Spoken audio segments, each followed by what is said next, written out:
مساجد جمعه لبوحه وقال له تكنايو أيا نين قروح بدن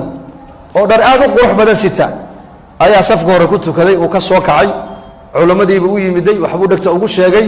شيخ إمام كان مكرفون قاتو حيري نيكا ولكن يندل تاجن وحولها جمع مسلمين تو أولاد إلهي هاي ويديان بوليه ودعي يقولي والله دعي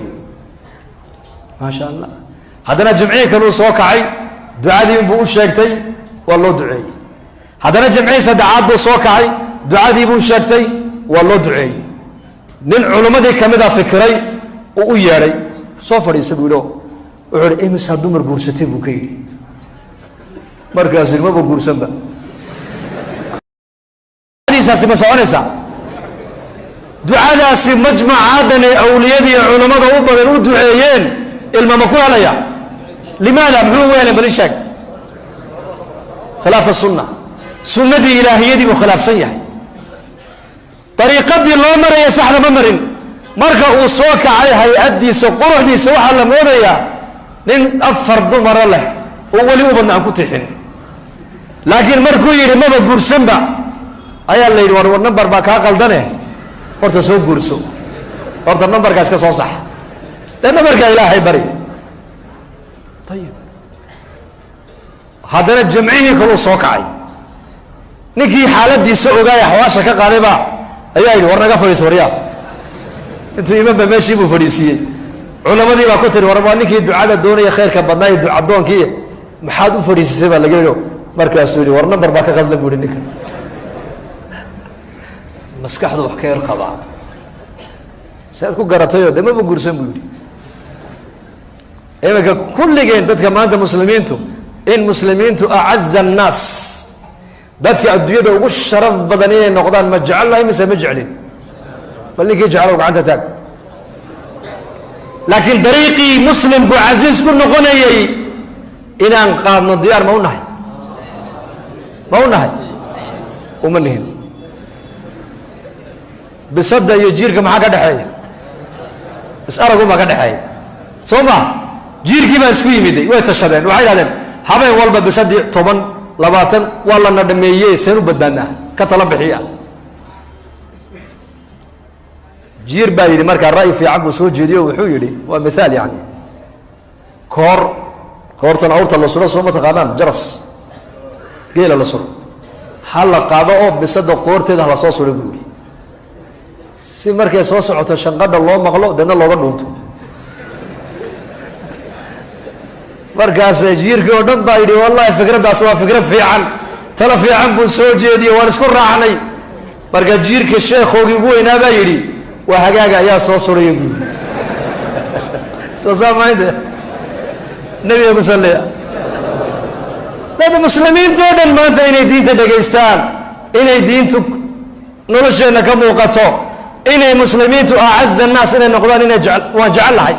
laakiin marka la gaaro diinta dadaalkeegii nin walba gaarka dambu gashanaya markiiba war waxba gaarka dambe ha gashane gaarka hore gasho yaa u diyaar gaarka hore inuu geliyo insha Allah dhahada Allah inaga farxiyo nin taajira ayaa miskiidka soo galo ducaysanayay nin ay qaraabo yihiin oo baahnaa ayaa markaa aqalkiisii buu ku waayay xafiiskiisina markuu tagana waa laga celiyaa wuxuu yidhi miskiidkeebu ku tukadaayo miskiidka halkaa ku yaalo ku tukadaa baa la yidhi masaajidkii buu dhex fadhiistay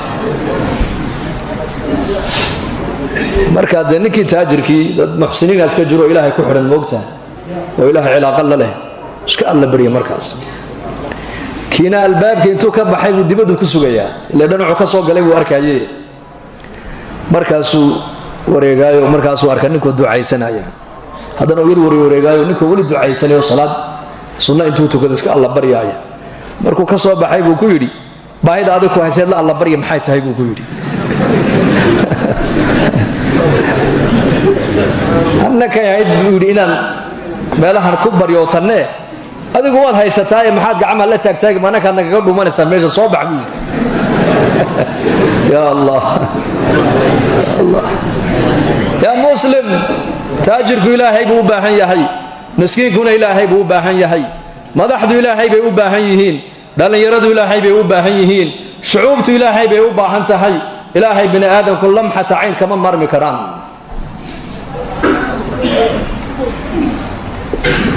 ilaahay waan u baahannahay diintu qiimay leedahay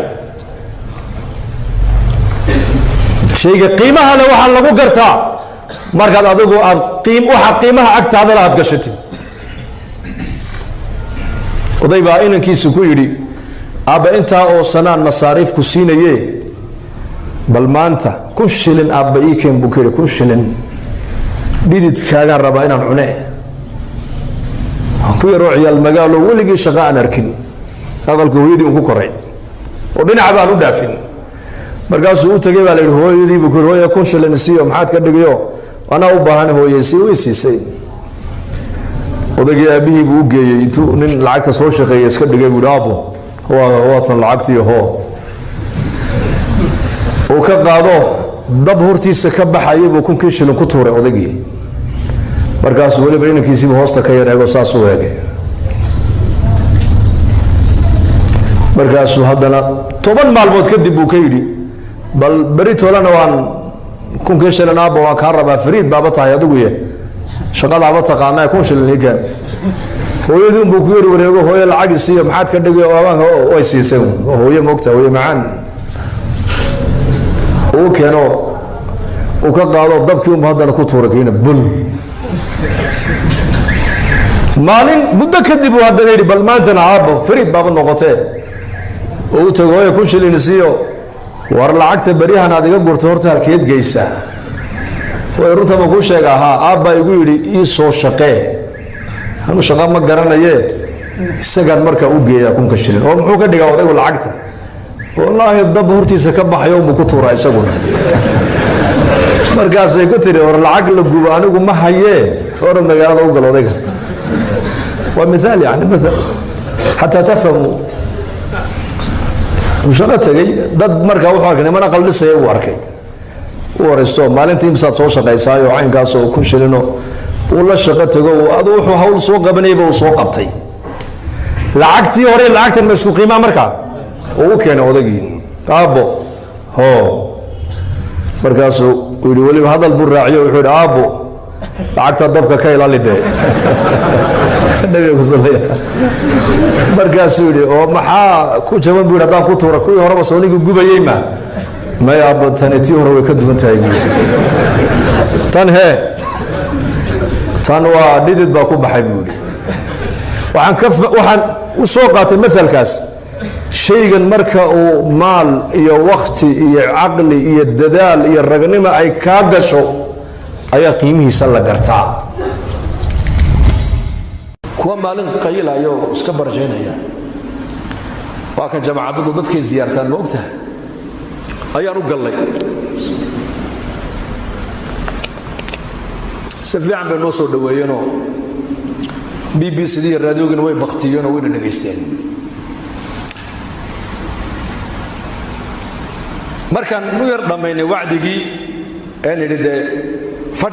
fadhiguna kala fiicane masaajidkeenna mariyo nee raaca mid baa gacanta taagoo yidhi nebi maxamed calayhi salaatu wasalaam ilaahay baa soo diray waxa lagu yidhi namaad maqasheen buu yidhi markaasaan aamusno kuwii la barjeynayay baa yidhi war ninkani waa jaamiciyo waxbuu inii kordhina ka dhegaysta haye inoo kordhiyo jaadka uu takhsiisan yahay sigaarkana nebiga waxa lagu yidhi maad maqasheen bal noo sheeg fadakir inamaa anta mudakir lasta calayhim bimusaytirin ilaa man tawallaa wakafar hadalkaa ka warrama dadka waani baa nebiga laga yidhi aduu waaniye uun baa tahay ka diinta dadka qasabka ka dhigaya ma tihin nebigii baa sidaa lagu yidhiye waad noo sheegteene qasab ha nagaga dhigine iska socda markaasay kulligood yidhaahdeen ninkaas sheekhaygu waa ninkaas shaydaan baa sheekhiina oqoontii uu hayaa laakiin taqwadii baa hoos u taalla iimaankii baa daciifa annagoo jawlad bari soconna baan nin u tagnay Soomaaliya oo la yidhi ninka waa Soomaali waa nin meel fadhiyo khamri cabaya wadannada gaalada markaasaan u tagnay assalaamu calaykum markaasaan calaykum assalaam xageed ka timaadeen meesha ma miskiid baa meesha salaamu calaykum tanaleedihiin buu nagu yidhi maye dalkii baan ka imanno qaaraddii afrikaan ka imanno ininkaani soo buuqanno inaad miskiidka noo raacdaan doonayno miskiidka ah diinta ayaa ni bar ininka buu yidhi diinba ma taqaanaan sawka ilaahay yidhi maa laa taqrabu salaata wa antum sukaara xataa taclamuu maa taquuluun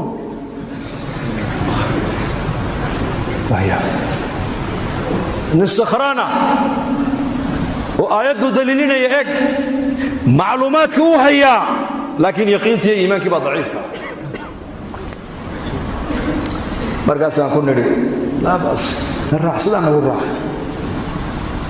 ima raacayo na raac jamaacadda intii kalead soo salaamay na raac ilaahay fadligii ninka sidii buu nagu soo raacay jamaacaddii buu la dhegaystay habeenkii buu nala seexday subaxdii markuu kacay ee khamraddii ay ka bacday uu arkay miskiid laga dul eedaamayo uunbuu telefoon qaatay oo wuxuu yidhi uun ayaa meeshan i keenay ii sheegay buui waan xidhibe booliis baan ugu yeedhayay waddankan haddii booliis lagugu yeedho waa khalaas waa lagula tegi uun markaasaan idhi aan cidba kuuma yidhi naga raalliha waa iska socow bas iska socow markii dambe raggii noo sheegeen waxay nagu yidhaahdeen ninkaa waddanka markuu soo galay caalim buu ahaa weliba masaajid waddanka ku yaalluu imaamka ahaa bay nagu yidhahdeen maantana dariiquu khamriga ku cabbayaa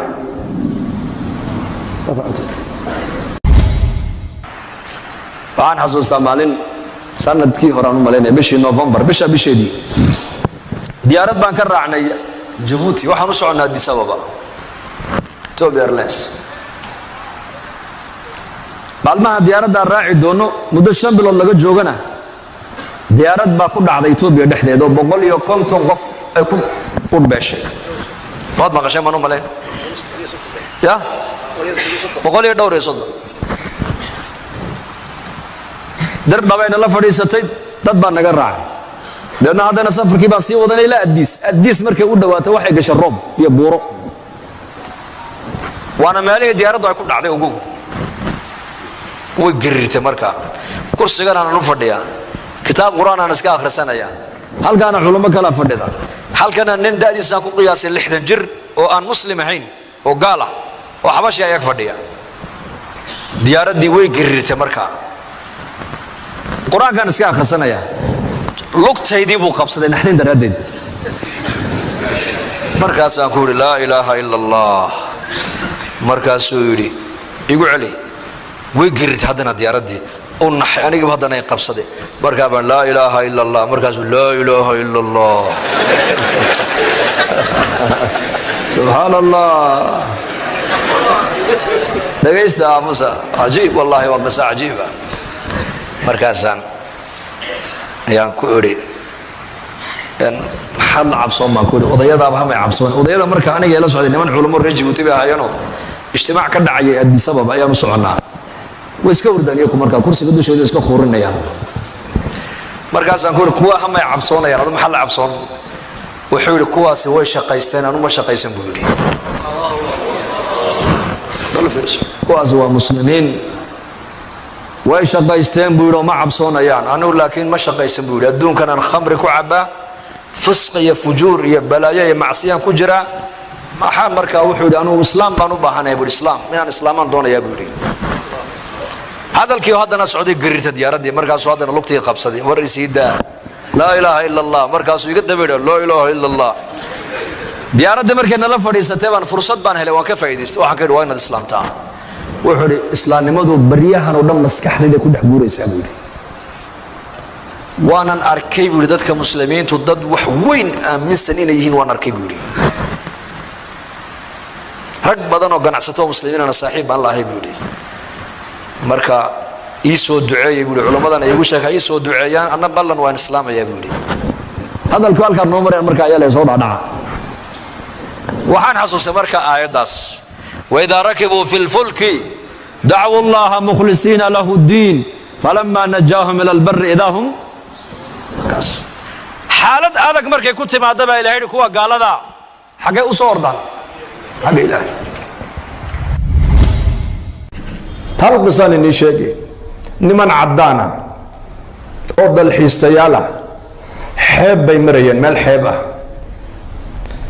xeebtii waxay ugu tegeen nin muslim oo dhallinyaro ah oo xeebta iska jiifa, badda dhinaceega iska jiifa. way kiciyeen, waxay ku yidhahdeen meeshan maxaa ku dhigay? wuxuu yidhi waxaan ahay kalluumaysto, baddaan ka kalluumaysanayaa oo khaydkiibaa badda iigu jiro, halkana waan ku xidha lugtayda. marka kalluunku marka uu galo khaydkaasi, dabeedna waan lugtaydaa dhaqaaqi, waan kici, waan soo saaran, waan iska karsadaa, dhowr xabadoodna waan qaataa, reerkaygaan u geeyaa buu ka yidhi. way ka naxeen markaas, lacag bay iska soo ururiyeen, lacagtii bay u dhiibeen, lacag aad u fara badan. wuxuu yidhi maxaan ka dhigaa? waa qiso maal yani. waxay ku yidhahdeen lacagtan waxaad ku iibsataa shabag, fahmaysaan baan u malayn. shabagaabaad badweynta ku tuuran, halkaad 2 iyo 3 maalintii aad qabanayseen 20 baad qaban. markaasuu yidhi kadibna waxay yidhahdeen in muddo ah sidaa u shaqee, lacagta yar ururso, doon yar baad marka dambe iibsan doontaa, enjin yar baad, mooteer yar bay leedahay, badweyntaad ku dhaadhici doontaa. halka maalintii 20 aad soo qabanaysay 100 kalluun baad soo qaban, ilaa 200 oo xabadood. markaasuu ku yidhi kadibna, markaasay yidhahdeen in muddo ah sidaa u shaqee, magaalada halkan suuqa khudaarta iyo hilibka lagu iibiyaad meel ka furanaysaa, halkaasaad markaa ku iibinaysaa, dadkao dhan baa ku baranaya, nin caamaad wadanka ka noqonaysaa oo kalluunka lagu yaqaano. hebel kalluun labaa lagu odhan markaas, hebelkii kalluunka iibin jiray. markaasuu kadibna dhowr sana sidaa u shaqee, haye lacagta ururi, baanka dhig, kadibna laashkan dheereeya ee badweynta u dhaadhaca ayaad iibsanaysaa. fadeed, annagu xaggeega fadeed baan idhahna, jabuuti fadeed. kaabaad iibsanaysaa, baddaad ku dhaadhacaysaa, dabeedna waxaad soo qabanaysaa dhowr 1,000 xabadood baad soo qabanaysaa maalintii, iyo weliba khayraad badan oo badda ku jira. markaasuu yidhi kadibna gobollada waddankao dhan baad ka furanaysaa markaa branch, meelo maaragtaani aad ku iibisad kalluunka, waddanka dhanba kalluunka adigaa siinaya. markaasuu yidhi kadibna muddo sidaa u shaqee, haddana 5 sano 6 sano lacagta ururi, waxaad iibsanaysaa marka dambe warshadii saaradiinka samaynaysay. markaasuu yidhi kadibna warshadaasi markaa way shaqaynaysaa, waad shaqaynaysaa, way shaqaynaysaa, adduunkaad u kala diraysaa. markaasuu yidhi kadibna qasri weyn oo villa ayaad dhisanoo si fiican baad u seexan bay ka yidhahdeen. wuxuu yidhi hadda markaad ii timaadeen baad hurdayga kicisayna buu yidhi. wuxuu yidhi ma hurdo un baan intaa u maraa buu yidhi, sownigii hurdayn baa imikadan. waxaan ka wadaa macna isku aragti ma lihin.